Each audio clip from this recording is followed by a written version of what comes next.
ओम नमो नारायण। आप सभी लोग श्रवण कर रहे हैं श्रीमद् भागवत गीता का पाठ इस पितृ पक्ष के अंदर में, जिसको श्रवण करने से आपके सभी पितरों को स्वर्ग की प्राप्ति मिलेगी और आपको प्रभु के श्री चरणों में आनंद और समृद्धि की प्राप्ति मिलेगी। ओम नमो नारायण। आज के अध्याय में क्या कहा गया है कि एक बार लक्ष्मी जी ने श्री नारायण भगवान से पूछा कि प्रभु, ये श्रीमद् भागवत गीता का दूसरे अध्याय में क्या वर्णन है। तो वो कहने लगे कि देखो देवी, इस दूसरे अध्याय में एक देव शर्मा नाम के ब्राह्मण हुए। उन देव शर्मा नाम के ब्राह्मण ने एक समय एक कल्प के अंदर में नाना प्रकारों का ग्रंथों का ज्ञान लिया, भगवान श्री हरि का नाना प्रकार का भजन और कीर्तन किया।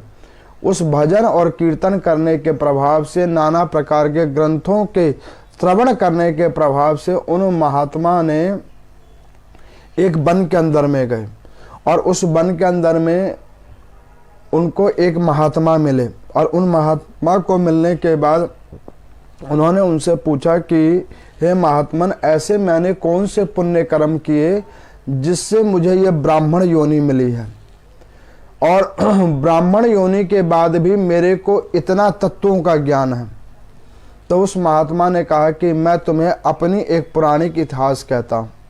तो उन्होंने कहा कि तदंतर में मैं एक वन के अंदर में व्याघ्र था और उस जंगल के अंदर में मैं निर्वाह करता था। और उस जंगल के अंदर में एक बार एक समय कल्प के बाद कुछ बकरियों का झुंड आया। तो भूख से विचलित होकर मैंने उन बकरियों का भक्षण करने के लिए मैं उनके पीछे भागते हुए गया और भागते हुए जाकर उन बकरियों का भक्षण करना मैंने चाहा। उन बकरियों के भक्षण करने के लिए मैंने उनका शिकार करना प्रारंभ किया। तो वो जैसे मैंने करना प्रारंभ किया तो वो बकरियों ने मुझे आता हुआ देखकर वहाँ से वो दूर जाकर भागने लगे। अब जब वो उस स्थान से वहाँ से हटकर दूर भागने लगे तो मैं उनका पीछा करते करते एक सरोवर के निकट पहुँचा।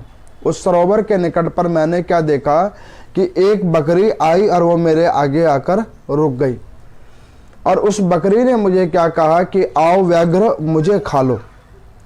तो मैंने उसको पूछा कि भाई, तुम्हें मेरे से भय नहीं लगा जो तुम मुझे कह रहे हो कि आओ और मुझे खा लो। तो उन्होंने कहा कि नहीं, मुझे भय नहीं लगा, आप आओ और मुझे खा लो। तो उन्होंने कहा कि तुम्हें ये भय कैसे खत्म हो गया।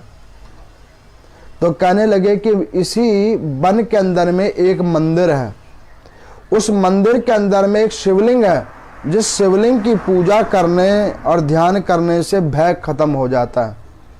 अब स्त्री वार्ता सुनने के बाद में वो व्याघ्र और बकरी जो है सो वहाँ पर एक वृक्ष के ऊपर में बानर बैठा हुआ था जो इन कथाओं को देख रहा था। तो उस बानर को भी साथ लेकर उस मंदिर में गए और उस मंदिर की शिला पर में द्वितीय अध्याय लिखा हुआ था, जो अभी मैंने आपको पढ़ के सुनाया है, द्वितीय अध्याय श्रीमद् भागवत गीता का।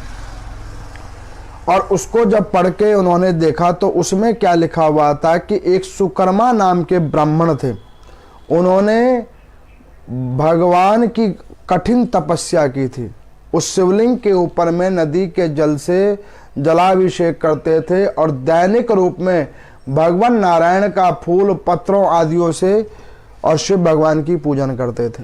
तो एक दिन उनको भगवान शंकर ने प्रत्यक्ष रूप में आकर दर्शन दिया और दर्शन देकर उन्होंने उनको पूछा कि हे सुकर्मा, आप हमसे कोई वर मांगिए। तो उन्होंने कहा कि प्रभु, अगर आप हम पे प्रसन्न हैं तो कृपा करके हमें एक वरदान दीजिए कि हमें तत्वों का ज्ञान हो जाए और सनातन धर्म का ज्ञान हो और हरि में हमारी निष्ठा जागृत हो।